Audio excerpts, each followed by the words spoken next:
Hello दोस्तों, आप देख रहे हैं फैक्ट पोस्ट और आपके साथ मैं हूं शाहबाज। शो की शुरुआत कर रहे हैं जम्मू कश्मीर की खबर के साथ। जम्मू कश्मीर के मुख्यमंत्री उमर अब्दुल्ला ने अपने दिल्ली के दौरे के दौरान प्रधानमंत्री नरेंद्र मोदी से मुलाकात की। कहा जा रहा है कि यह मुलाकात काफी अहम रही है और इस मुलाकात में क्या क्या हुआ है इसकी पूरी जानकारी तफसील के साथ आप तक पहुंचाएंगे। लेकिन उससे पहले अगर आप हमारे चैनल पर पहली बार आए हैं तो चैनल को सब्सक्राइब जरूर कर लीजिए ताकि इसी तरह से आपको लेटेस्ट अपडेट पहुंचते रहे। खबर पर वापस लौटते हैं।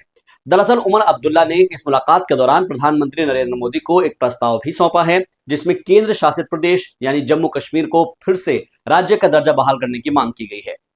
बताया जा रहा है कि यह बैठक करीब आधे घंटे तक चली है और इस मीटिंग के दौरान सीएम उमर अब्दुल्ला ने जम्मू कश्मीर के मौजूदा सिक्योरिटी के हालात को लेकर और साथ ही साथ डेवलपमेंट के कामों को लेकर यूनियन टेरिटरी से जुड़े हुए मुद्दों पर चर्चा की है। इस मौके पर उन्होंने प्रधानमंत्री को पारंपरिक कश्मीरी शॉल भी भेंट की है। पीएम मोदी और उमर अब्दुल्ला की इस हाई लेवल मीटिंग की तस्वीरें भी प्रधानमंत्री कार्यालय की ओर से शेयर की गई है। अधिकारियों की माने तो उमर अब्दुल्ला ने पिछले सप्ताह अपनी कैबिनेट में पास हुए प्रस्ताव को प्रधानमंत्री मोदी को सौंप दिया है और जिसमें केंद्र से जम्मू कश्मीर को राज्य का दर्जा उसके मूल स्वरूप के साथ बहाल करने का आग्रह किया है। अच्छी बात है। पीएम सबके हैं, होम मिनिस्टर साहब सबके हैं, डिफेंस मिनिस्टर सबके हैं, रोड मंत्री सबके हैं। उमर साहब का वहाँ जाना और उनके साथ बात करना, मैं समझता हूँ जम्मू कश्मीर की खुशहाली की बातें करेंगे। और पीएम का पहले ही विजन है कि जम्मू कश्मीर को खुशहाल बनाया जाए। अब स्टेटहुड की जहाँ तक बात है, स्टेटहुड एक प्रॉमिस है, वो पहले ही प्रॉमिस किया जा चुका है और उसमें पहले ही देश के प्रधानमंत्री जी, देश के गृह मंत्री, इवन कि देश के प्रधानमंत्री ने दो दो बार कश्मीर में भी ये कहा कि मौजूद वक्त पे आपको स्टेट वापस दिया जाएगा और स्टेट वापस मिल जाएगा, उसके लिए नहीं। अब और भी कुछ इश्यूज है तरक्की की, डेवलपमेंट को लेकर, उनके अगर उमर साहब पीएम साहब के सामने या एचएम साहब के सामने इनको ले जाते हैं, बहुत अच्छी बात है। हमारा भी मकसद है, भारतीय जनता पार्टी भी चाहती है जम्मू कश्मीर जो है यहाँ तरक्की हो, यहाँ डेवलपमेंट हो, और खुशहाल जम्मू कश्मीर बने। ऑलरेडी कहीं ना कहीं जब एब्रोगेशन ऑफ आर्टिकल हुआ था उसके साथ भी जो प्रधानमंत्री जी ने एक वादा किया था on the floor of the parliament कि हम स्टेटहुड को बहाल करेंगे, तो मेरे नज़दीक ये हाई टाइम है कि एक मुंतखब गवर्नमेंट ने चार्ज लिया है इस वादे की जो बहाली और पूरा होने के लिए। मेरे ख्याल से उमर साहब गए हैं, उन्हें मुबारक है कि और अगर इंशाल्लाह वो कामयाब आए तो ये सारे स्टेट के लिए बड़ी अच्छी खबर होगी कि हम जिसकी जो हमारा एक खोया हुआ मर्तबा था वो किसी ना किसी जराए से वापस आया है। एचएम साहब ने और हमारे प्राइम मिनिस्टर साहब ने खुल के बोला कि भाई स्टेटहुड दे देंगे, और अगर यहाँ से भी पहल होती है अच्छी पहल है। स्टेटहुड हमारा राइट है, हमारे जम्मू कश्मीर का राइट है, और वो डिसाइड करे सेंटर की भाई कब स्टेटहुड देनी है, लेकिन स्टेटहुड देनी चाहिए।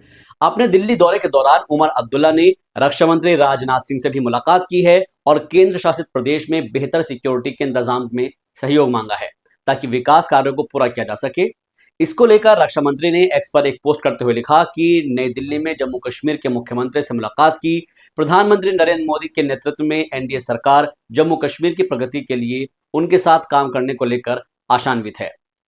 इस दौरान सीएम उमर अब्दुल्ला ने केंद्रीय बिजली मंत्री मनोहर लाल खट्टर से भी मुलाकात की और केंद्र शासित प्रदेश में बिजली के हालात पर चर्चा की।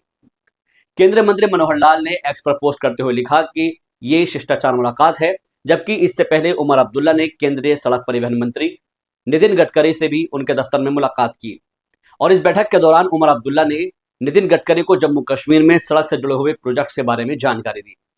सीएम उमर अब्दुल्ला ने नितिन गडकरी को पारंपरिक कश्मीरी शॉल भेंट की और इससे पहले उमर अब्दुल्ला ने 23 अक्टूबर को केंद्रीय गृह मंत्री अमित शाह से भी मुलाकात की थी। ये मीटिंग 30 मिनट तक चली थी जिसमें गृह मंत्री से मुलाकात के दौरान मुख्यमंत्री उमर अब्दुल्ला ने केंद्रीय गृह मंत्री अमित शाह को जम्मू कश्मीर के हालात के बारे में जानकारी दी और साथ ही साथ राज्य का दर्जा बहाल करने के मुद्दे पर भी चर्चा की गई। इनके मैनिफेस्टो में 12 चीजें हैं। 12 चीजों में पहले ये भी एक चीज है जो कि बड़ा चीज है। तो इससे पहले हमारे पीएमओ से डायरेक्टली आई है कि हम बहाली करेंगे, वक्त आने पे हम बहाली करेंगे, लेकिन जब वो वक्त आएगा तो डेफिनेटली बहाली वहीं से होगी, इनकी जरूरत नहीं पड़ेगी उसको। अच्छा खुशाइन कदम है जबकि हमारे गृह मंत्री श्री अमित शाह साहब और नरेंद्र मोदी जी साहब पीएम साहब ने बोला था कि वक्त आने पर हम स्टेटहुड बहाल करेंगे। तो वक्त आएगा तो अपने वक्त पर जब वो उनको अच्छा लगेगा तो सबसे पहले स्टेटहुड या 370 की बात अगर हो तो जब तक यहाँ हालात ठीक नहीं होंगे मुझे नहीं लगता है कि ये स्टेटहुड या कोई चीज़ मांगना ठीक रहेगा। पहले तो हमें ग्राउंड सिचुएशन ठीक करनी पड़ेगी, अमन लाना पड़ेगा, तब ही स्टेटहुड डेवलपमेंट, जब अमन होगा तो डेवलपमेंट होगी, जब अमन होगा तो लोगों में सुकून होगा, जब अमन होगा तो डेवलपमेंट लोग आगे बढ़ सकते हैं। बात हमारी स्टेटहुड के साथ साथ कहीं ना कहीं राइट टू जॉब्स और राइट टू लैंड की बात होनी चाहिए, जिस पे हम अभी भी कहते हैं कि ये दो चीज़ें ऐसी हैं जो शायद हमने वादा किया है कि कोशिश करनी है कि ये दोनों चीज़ें जो है जैसे कि हिमाचल प्रदेश या नॉर्थ ईस्ट में ये सिक्योरिटीज़ है, वहाँ पे जम्मू कश्मीर में मेरे ख्याल से सारे मुल्क से अलहदा नहीं है। मेरे ख्याल से ये इंश्योर करना चाहिए कि ये साथ साथ स्टेटहुड के साथ ये दो गारंटियाँ लाजमी तौर पे आएँ। पहले 35 और 370 के हवाले से बात होती थी, मेरे ख्याल से उसी का अमेंडेड फॉर्म है, 371 का आप कह सकते हैं, उस पर बात होनी चाहिए। मेरे ख्याल से उमर साहब को इस पर बात करनी चाहिए। दरअसल यूनियन टेरिटरी जम्मू कश्मीर में 10 साल बाद विधानसभा के चुनाव हुए हैं, जिसमें उमर अब्दुल्ला की पार्टी नेशनल कॉन्फ्रेंस ने 90 विधानसभा सीटों में से 42 सीटों पर जीत हासिल की थी, जबकि नेशनल कॉन्फ्रेंस के साथ गठबंधन वाली कांग्रेस पार्टी को चुनाव में सिर्फ 6 ही सीटें मिल पाई थी। हालांकि बाद में निर्दलीय विधायकों ने एनसी को समर्थन देकर सरकार को और भी मजबूत बना दिया। कुल मिलाकर बहुमत के आंकड़े को छूते हुए नेशनल कॉन्फ्रेंस ने जम्मू कश्मीर में सरकार बनाई और सरकार बनने के बाद उमर अब्दुल्ला ने पहली ही कैबिनेट मीटिंग में जम्मू कश्मीर को पूर्ण राज्य का दर्जा बहाल करने के लिए प्रस्ताव रखा था। इस ड्राफ्ट को कैबिनेट से मंजूरी मिलने के बाद एलजी मनोज सिन्हा ने भी इसे मंजूरी दे दी थी। दरअसल आपको बता दें कि जम्मू कश्मीर को फिर से राज्य का दर्जा दिए जाने से जुड़ी हुई कोशिशों को कश्मीर के लोगों की स्पेशल आइडेंटिटी की सुरक्षा की दिशा में एक अहम कदम के तौर पर देखा जा रहा है। लिहाजा कैबिनेट से मंजूरी मिलने के बाद मुख्यमंत्री को जम्मू कश्मीर का राज्य का दर्जा बहाल करने की पैरवी करने के लिए प्रधानमंत्री और केंद्र सरकार के साथ बातचीत के अधिकार दिए गए थे।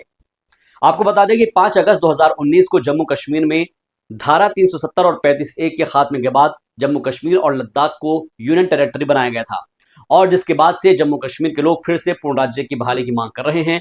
जिस तरह से तस्वीरें निकलकर सामने आई हैं, उससे उम्मीद की जानी चाहिए कि बहुत जल्द कश्मीर को स्टेटहुड वापस मिल जाएगा।